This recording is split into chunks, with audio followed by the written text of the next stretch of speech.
welcome back to episode 5 of the Beyond Sunday podcast. We are so thrilled that you are spending part of your day with us, whether you are listening or watching online.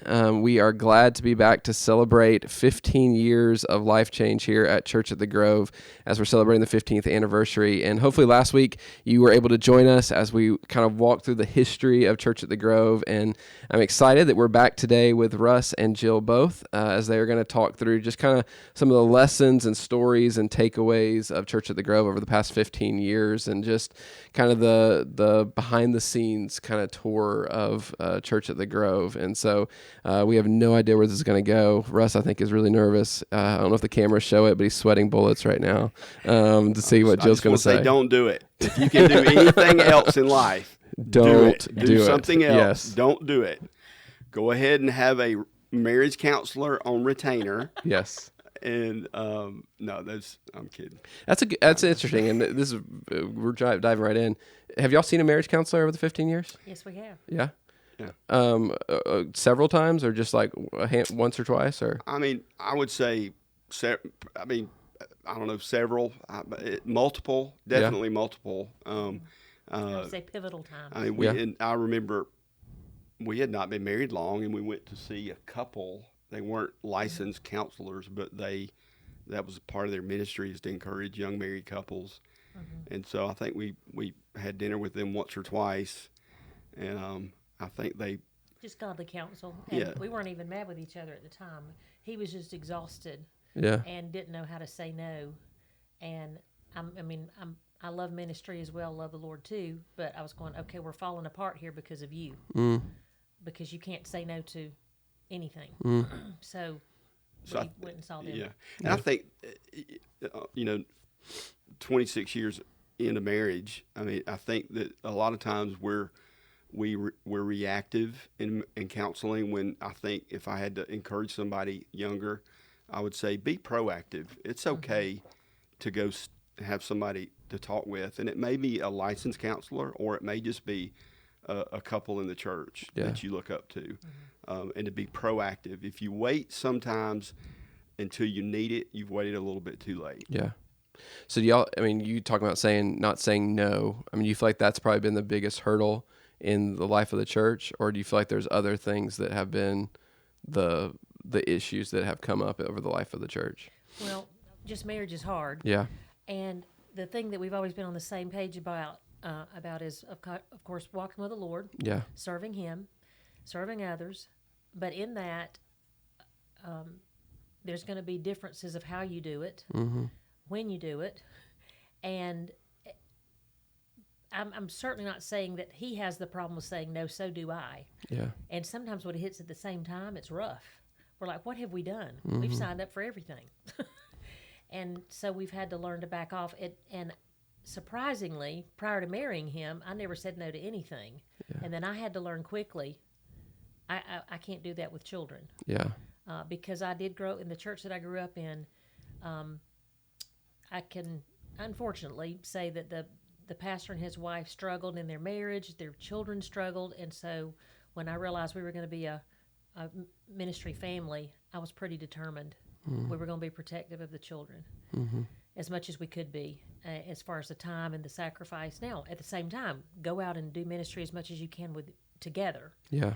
But there is bedtime and Daddy being home and having that time to pray. So I don't know if he's thankful through the years. I'm like, it's time, come home. Yeah. No, I think that, I think sometimes our strengths can lend to our greatest weaknesses. Yeah. And so the positive part, I think, is a pastor. I think I have a compassionate heart. I mean, I think that's part of the reason we planted a church. And so that's a positive aspect, but the negative part is I'm a people pleaser, and I can't. I think the dysfunctional part is that fuels me sometimes. It makes me feel important. I get in an unhealthy way. I get my affirmation from that, and so that lends itself to I'm going to feed that approval or the need to be needed when I should have been more strategic early on in giving away ministry and then raising up leadership in the church, and then being able to focus. Sometimes you get lost in the weeds, and you lose sight of the greater mission, which is, man, God's put us here to reach people far from God and to lead them to become followers of Jesus. Yeah, for sure. That's good. Thank y'all for saying that, being vulnerable like that. When it comes to, you mentioned kids, Jill. So we mentioned on the last episode, very young kids when we started the church, and now, kids that have, 2 kids that have moved out of the house, one kid that's Caleb, who's 15, right? 15? 16. And so y'all have kind of walked through pretty much the whole parenting journey as church planners. And so what's been the biggest sacrifice as far as like the parenting journey and just raising kids through this whole 15 years of Church of the Grove? You want to go first? I think that I think just the pull that is a 24/7 pull, and it's so, and I know that I think other people in life, like business owners or people that have jobs where they own their own businesses, and they're constantly having to respond and make sure that they're on call all the time. So people can identify with this, but just in ministry, it's not a 9-to-5 job, and so it's just constantly pulling. So the phone calls that come, people don't go to the hospital, they don't pass away, they don't they don't do it on a set schedule. Things happen. We've had vacations that have been canceled because of things in ministry, and so that's been tough. And I think if we had to go back and do things over again, we probably would have just said, you know what, we've got to be willing to let the balls drop, the plates drop. We can't keep them all spinning, and so why should we even try to, and just and be at peace that God is bigger than us having to respond to every individual crisis. Yeah. And not that I didn't want to, but I was the voice at home sometimes saying, let's call somebody else to let them go over there. Because you had said you're going to be at this child's event, or we had talked about family devotion tonight, or we were going to go do something as a family, just having to fight for that, which everybody does. Yeah. But when you have a schedule that's non-defined, the phone calls, and I'll never forget one time Craig Calhoun, I was telling him about Russ getting called at 2:30 in the morning. Unfortunately, a man had abused his wife. She was out on the street with her kids. We're trying to think, because we're woken up in the middle of the night, and I'm explaining the whole thing, how we handled it. We had to call the police. It got messy, but we were trying to think what to do, and I was telling him the story, and I said, well, people call you at 3 o'clock in the morning. He said, yeah. And I charge them $2,000 to come to their house. So, he gives perspective in an interesting way. But we don't have that happen all the time. And we have hearts that want to reach out to our people. Yeah. So we want to be everywhere, but we can't be. Yeah. And that's not just pastor and wife, that's everybody. And sometimes you have to go down the line I even called somebody yesterday to do something to help with a family. And she goes, I don't know how to do that. I said, that's okay. Here's what you can do. I'll go to the next person. So sometimes it's asking until, oh, that's the person God has to do the job. Mm-hmm. It's not always us, and it's certainly not always Russ. I do think that we decided, early on, obviously our kids, if they were involved in activities, so all of our kids did soccer and did basketball and played some type of sports just to get them outside and to be active. And so we were Jill was the team mom, I was the coach, and so we were going to be involved in the lives of our kids. Mm-hmm. And so that was a priority. I'm sure there were times that I had to get somebody to fill in for me for a church-related crisis, but for the most part, those were very important and protected schedules and times, and just being there with our kids. The other part of that, as Jill mentioned last week, that we didn't know it wasn't called Family on Mission back then, but it really was Family on Mission. Hey, wherever we are with our kids, we're always looking to build relationships with people who need to find hope in Jesus. And so, our church has been filled with people, and the church, there's people from every ball team, every different activity that our kids have been a part of that are in our church, even to this day, that we've met out in the community. But we prioritized, being there, man, when our kids were playing a sport, or as Abigail has, as she's doing a little concert in a coffee house, we're going to make those things a priority. Yeah. And it's been good to see other people do the same thing. Yeah. I think of Bobby and Meg. Yeah. And others, Jake and Kelsey. When you see their ball team, their extracurricular people coming in here, they're inviting their doing the same thing. Their families, to come. Yeah. And so what I'm hearing is that pastors work more than just an hour on Sunday. Mm-hmm. Is that what you're saying? I think that's a true statement. You think that's a true statement? And so there is definitely a time commitment there, and there's a sacrifice that is made.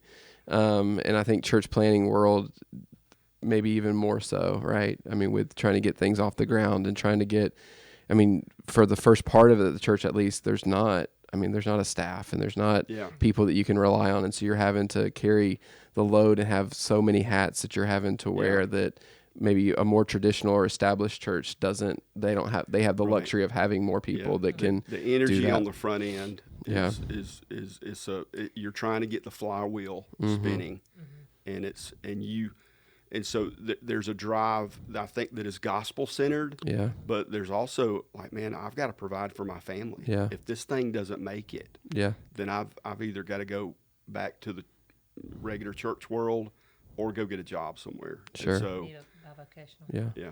Well, one of the things I think is so interesting, and I talked to some of our staff people, just said, hey, what questions would you ask Russ and Jill if you could ask them questions about just 15 years? And, I think the kind of reoccurring question that kept coming up was just parenting questions, just because, I think that everybody looks at y'all's kids, Josiah, Caleb, and Abigail, and y'all have raised 3 great kids, and every kid has their issues. No one's perfect, but y'all have raised 3 great kids that all love the Lord, and that are active in ministry and serving in some way. And so, what do you think they would say? And I know it's hard to put words in their mouths, but what would you say their experience has been? From being a part of a church plant, and maybe you can't answer that question, but that might not be a fair question to ask. I'll answer it. And it's maybe a little speculation, but I think and I won't even really speak to the specific kids, but I think they all love Jesus, and they all understand the value and the importance of the local church. But they're pretty open about, man, if I could find a way to make a living doing something else, they would do that. Being in the ministry, I'm going to do that, because it was hard and it's tough, and you're living in a fishbowl. And so there's aspects, I think some people enjoy fishbowl aspects. Some people might enjoy some of that to a degree. But I think our kids would say, that wasn't the most fun part. And so what's funny and interesting is, I think that our kids, our perspective has been, as long as they love Jesus and as long as they value the importance of local church in their life, it doesn't matter what they do for a living. And so it's okay if you don't want to go in the ministry. As long as you love Jesus and you value the local church. Please don't go in the ministry. But I can tell you what I've spoken to them through the years. I've told them, if Daddy was the local trash truck driver, if he worked at the fire station, if he had any other job, we would be raising you the exact same way. Now, what I've had to do sometimes is people have expectations on our children that we have not. Because I'll never forget one time somebody said, oh, there goes one of yours because that's the pastor's kid. I said, don't say that. I said, because that child is that child because regardless. So I've been pretty... not protective, but defensive. Militant. Militant. Sometimes if people think my children should do... Obsessive. Funny. should be or do something any different, because we're going to raise them the same way to love the Lord. And something that I love, and this has just happened, I didn't push it. When the older two went to college where they are now, they immediately gravitated to a church plant. Yeah, I love that. And we were thrilled. And then something that was really funny, we were at a Christmas party a couple years ago, and somebody was talking to Abigail about worship leading. Like, well, maybe you could come to our church. She's like, I think I want to be involved in church plant. And he it was a pastor, and he was hilarious. He's like, well, we regular old churches aren't good enough for you. You want a church plant. And I do love that that's in their blood, that they understand, they get the importance of church planting and how it reaches other people that are not going to come to something that's established already. Yeah. Well, I love too, like even the older two, when they're home from college, they're serving in some way, here at Church of the Grove. I mean, Josiah's behind a soundboard, or Abigail's leading on the stage, or, Caleb's typically serving in some way on a Sunday morning too. And so you guys have done a, great job at, I think, protecting your kids, but also setting a great example. Like, here's how you follow the Lord. Here's what it looks like to follow the Lord in ministry. Yeah. And, I think you guys have done a great job in the midst of leading a church, leading your family as well. And I know it's not been easy, but y'all have done a fantastic job with y'all's three. We tell people now that we're almost done parenting, we're clueless about parenting. we need a redo. Yeah. Yeah. Just ask our kids. They have plenty of suggestions for what we should have done. Sure. Well, I hear you'll reference a book you're reading about parenting, because you've got Sam, Ben, and Elizabeth, who are all young, and I look back and then think about, I wish I'd have had those books. I wish I'd have had that material. I wish I had had that instruction, because it's a lot of what we did was fly by the seat of our pants, but there were non-negotiable values and scheduling. And so, and I'll give Jill much more credit, because my schedule was crazy. She said no to ministry a lot because she wanted to keep the kids on a schedule, and she wanted to make sure that they prioritized certain things. And so family devotionals, early on in the life of our family, non-negotiable, reading the Bible, reading stories, telling the stories of Scripture through children's Bibles, and praying together, establishing some of those rhythms that we talk about in Family on Mission before we even knew it was called that. And so Jill she would protect those in the midst of our chaotic lives a lot. And so I think that those early investments have borne some fruit, and time will tell. But because I think as the kids get older, it's a little crazier, because they're more independent, and they get scattered, and they're developing their relationships and friendships. And so, man, you've got to grasp that early on in the life of your child. Yeah. We might have to have y'all come back on and just do something on parenting and just talk through parenting. Yeah. We don't know. I tell you what, the main thing I do as a parent is pray. I pray for my children, with my children, and then I ask forgiveness for what I do wrong. Yeah, that's huge. The forgiveness piece of it. That's my spill on parenting. Yeah, the humility. Well, switching gears, when you think about the early days of Church of the Grove, what sticks out? What were the major wins? What were the powerful stories of life change that stick out to you? How do you remember God miraculously showing up? Well, definitely in the lives of some of our neighbors early on, because we were trying to get to know everybody as soon as we moved in 2004, and then started in 2006. A couple that lived down the street from us. Initially, she was responsive, and he was as well, but he just said, I don't believe in the God of the Bible necessarily. He believed in some other New Age type things. Mm-hmm. And just watching them come to Christ, and hey, life's not easy, and it's not all smooth. Still, life never is. But building those lifelong relationships and watching those families transform, and then walking through some valleys with them, just like they did with us. Yeah. Someone that you might want to mention about the recent baptism. Which one? We've had a lot of baptisms lately. In our neighborhood. Yeah. I was thinking back to the very beginning, but a recent victory is a neighbor, that and I think we discussed this on one of the recent podcasts, but an older gentleman, 70 years old, and we've been, friends for a number of years, and then he's been in our community group in our neighborhood for the last 3 years, I think, real consistently, and sometimes feeling like, man, I've given all I got. I've given the best gospel presentation. I've shared. I've tried to follow the leadership of the Holy Spirit. We've gone through the Gospel of John. I mean, I can't explain it. I've used Billy Graham's material, and I've used my material. I've used everything in between. And so, God, I'm at my wit's end. And so he comes up and punches me in the arm, and he says, I'm in. Mm-hmm. When can I get baptized? I mean, that was his profession of faith. And so that's recent. So, you need victories in the early days, but man, sometimes you need some victories that are present. I think we look back at the God moments. A lot of those things are abstract and hard to really just put your finger on, because you look at the whole story as God's miracle. But it is good to look at the tangible ways that God has brought people to faith as people have grown in their faith. Mm-hmm. And we've seen people take tangible steps to get baptized, to serve in ministry.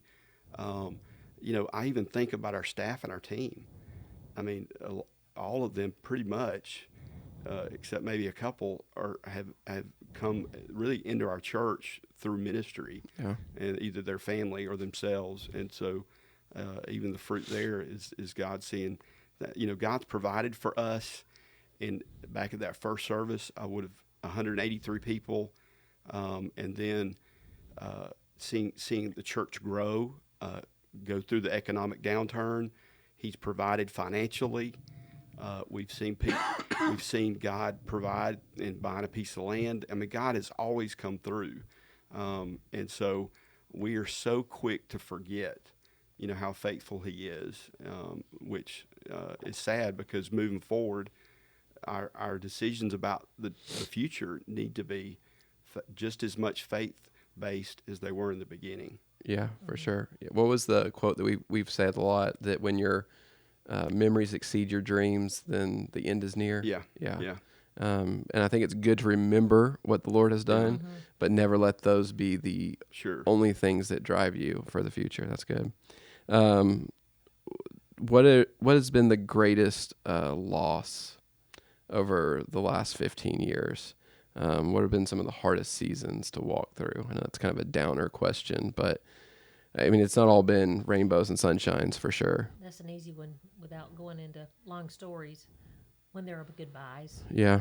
When people leave and don't tell you why they've left. Mm-hmm. Or when people leave because they're mad and can't seem to work through the conflict resolution. Yeah. That's been the hardest to me. I think when one of my fellow pastors shared with me several years ago that he said you need to read a book by Henry Cloud called Necessary Endings, and those are just not fun, crossroads when you realize, man, this relationship needs to change or needs to end. And so just, man, when people have left the church and sometimes they've left without saying anything, that's very difficult, and especially it can be discouraging. And sometimes when they let you know, those aren't fun conversations, or when we've made changes related to leadership, or it can be people leading in the church, or it can be staff related. Man, some of those are the most difficult decisions that I've ever had to make. Yeah. But man, that book was very pivotal. It's a recommendation that I've shared with several pastors, called Necessary Endings, and so that's definitely probably the greatest disappointment and loss is just the relationships that either have ended or changed. Yeah. And not all goodbyes are bad. Yeah. Because some have like, hey, I feel like God's leading us to do this something else, and that's fine. It's the ones that are unresolved, and you keep trying to talk with them, and you just want to say it's fine, but can we make sure that we've done everything we could to be at peace with one another? That's the hardest part, I think. Right. But do you find with that? Do you find that that you you shut yourself off from opening up to other people in the future because you want to protect yourself from getting hurt again? No. You keep opening up yourself because Jesus did that. Yeah. You still keep loving people and remaining open to them, and trusting God. And that's the other thing, kind of going back to what Russ talked about earlier. You don't get your security from people. You get it from God. Yeah.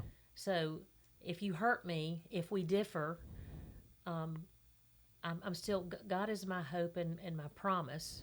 You're my brother, or, somebody else is my sister. So I work through that. So you don't close yourself off. And I refer back to my dad, like we talked about last time.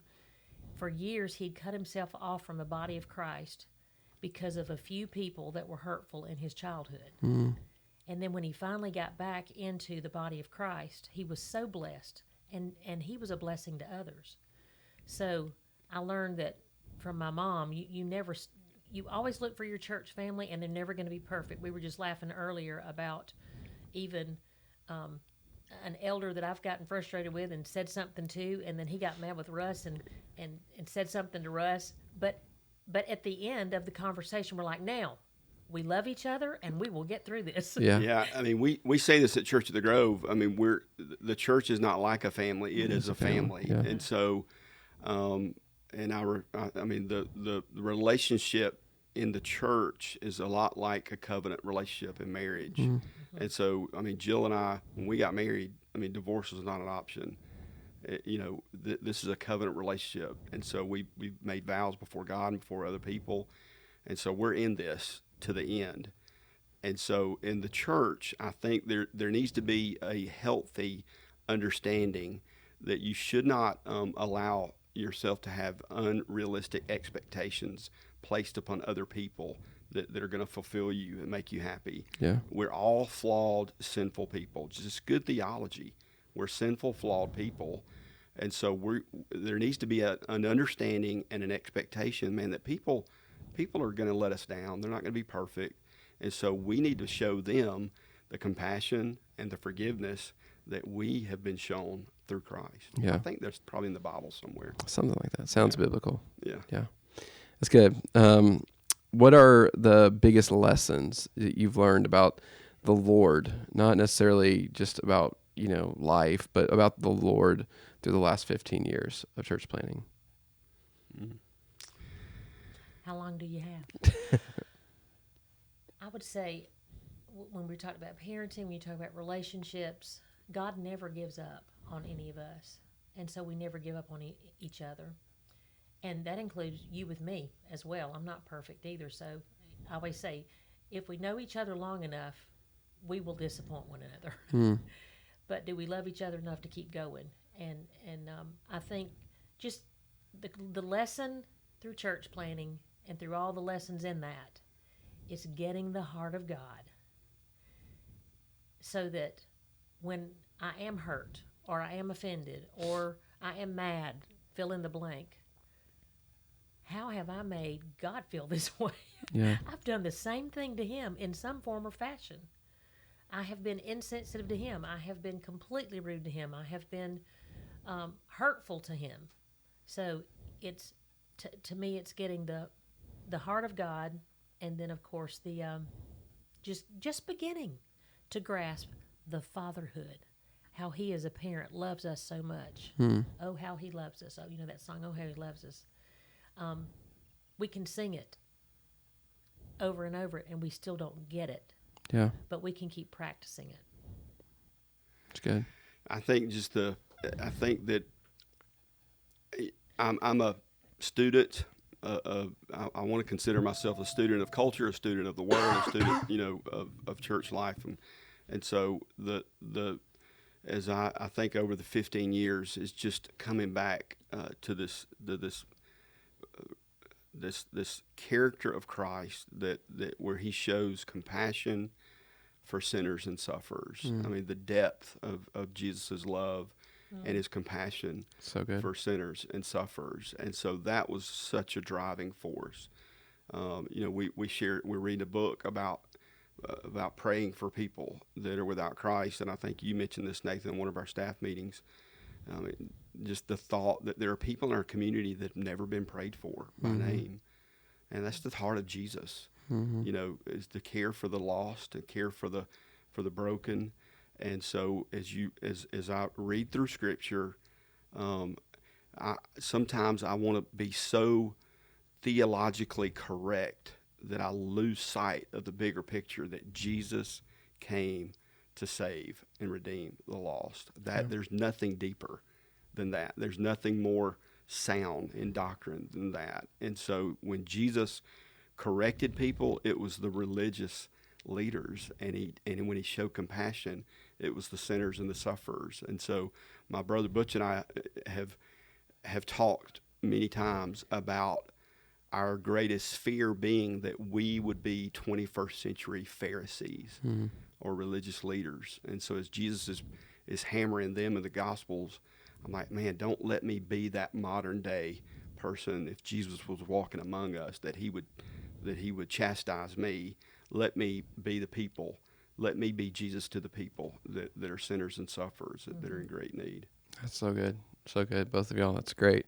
Looking back, over 15 years, what would be something that you would have changed? Starting it at the beginning. I think I would have. No, I don't. Man, there's a lot of things that I probably would do differently because hindsight is 2020. Chuck Swindoll. 2020. We don't mention that. 2020 is a good cuss word in the. No, that is bad. Yeah. Hindsight is Chuck Swindoll's a great pastor, teacher, preacher.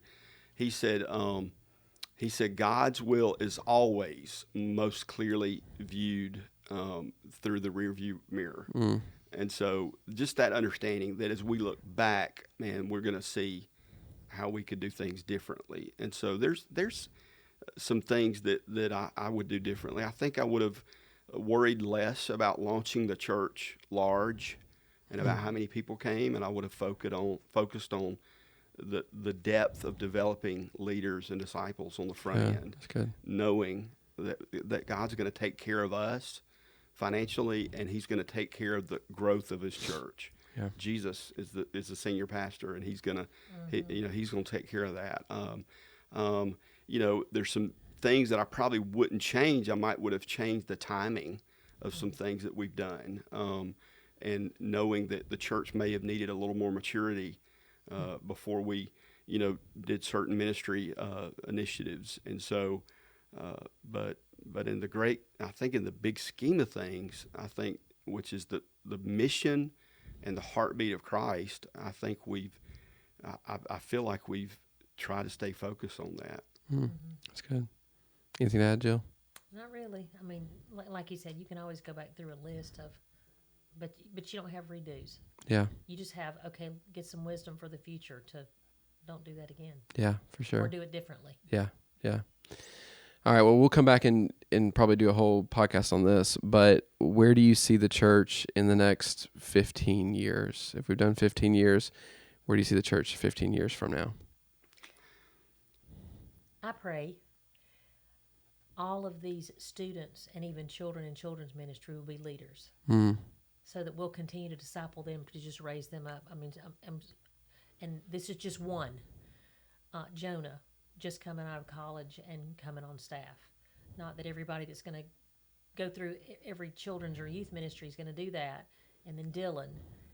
And then there's been others that have been, if not on staff, at least intern in Austin, etc.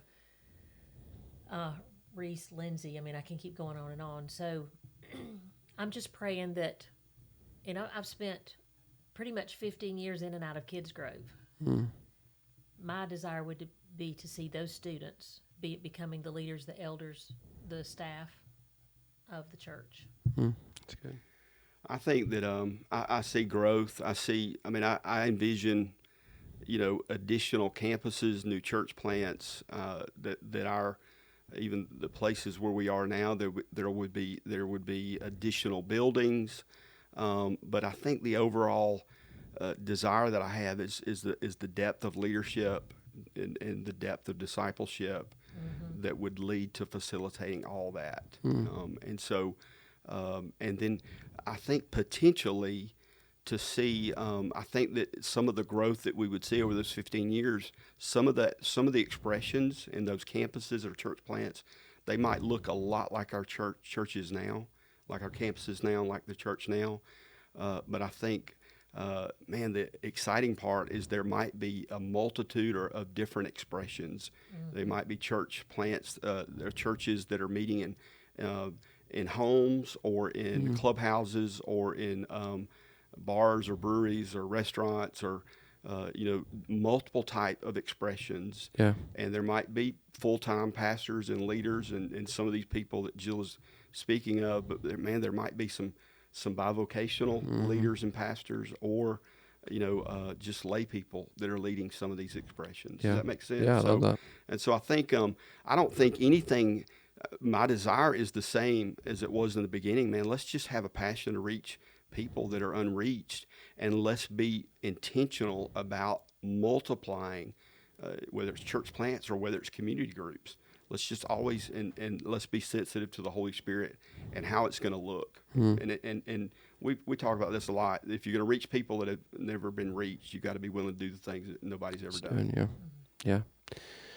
That's great. Well, and thank you guys for, spending part of y'all's day with us today to talk through church at the Grove in just 15 years. And I mean, even beyond that, thank y'all for spending your lives really, engaging in the ministry of the kingdom and giving your lives to planting Church at the Grove. And I know I speak for me and Caitlin, but I know I speak probably for Church at the Grove as a whole too, just to say thank you. We know that you guys have sacrificed a lot. Your family has sacrificed a lot, and it means the world to us. And you guys are living examples of what it looks like to follow Jesus and to be missionaries and to follow Jesus well. And I hope that me and my wife, Caitlin, and our kids can just be half the example that you guys are. And so thank you guys.